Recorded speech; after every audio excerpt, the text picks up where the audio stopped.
my favorite MMA fighter for every weight class. Let's get right into it. All right, first and foremost, at flyweight, we got Steve Erceg. You know, he fought on the card 2 days ago. Got back in the win column. You know, ever since he fought Pantoja, he had a close fight there. You know, I've just been obsessed with checking into this guy's fights, and you know, he's got a funny personality.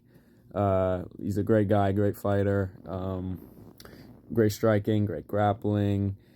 You know, even from that Matt Schnell knockout, I knew this guy was going to be something special in the UFC, and I'm just happy he's back on track. Now, next up at bantamweight, we got Vinicius Oliveira. He's coming off of a win against Kyler Phillips. Since this guy's debut, actually, it was mostly from his fight against Ricky Simone, where he beat him by decision. I knew this guy was going to be something nuts. I've been picking him every single fight in the UFC. He's won every single fight in the UFC. I think he should fight Figueiredo next. I love his style. He's like a bantamweight Yuri Prohaska, and I love that about this guy. Now at featherweight, we've got the featherweight GOAT, Alexander Volkanovski. Was so happy to see him get back into that win column against Diego Lopez back in April, get his belt back. And, you know, I feel like I don't need much explanation on why this guy's the GOAT, why he's my favorite featherweight. He's just the GOAT.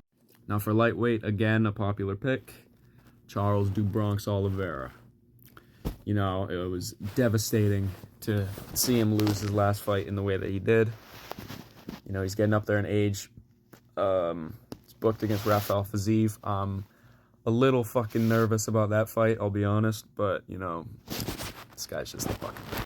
Now, welterweight, another pretty popular pick. We got Stephen Wonderboy Thompson. You know, again, with his last fight, I was heartbroken because I know he won that fight against Gabriel Bonfim, and they robbed him for no reason. No one wants to see Gabriel Bonfim ranked. He's a Nicholas Dalby victim. But, yeah, Wonderboy is the nicest guy in the UFC. He's got an amazing karate style, one of the best strikers the sport's ever seen. And yeah, now middleweight, we've got my favorite UFC fighter of all time, Robert Whittaker. Got a poster of him up there. I don't even know if that showed it, but fuck it. Yeah, he's ever since I started watching the UFC, I just love this guy. He's such a great guy, funny guy. I love his style. His 1-2 high kick is beautiful. It's really sad that he dropped that fight against De Ridder, but it is what it is. He'll be back. Now, light heavyweight, Khalil Rountree Jr. This was close with like Pereira and Yuri, but I just love Khalil. I love his story. I love his explosive Muay Thai style.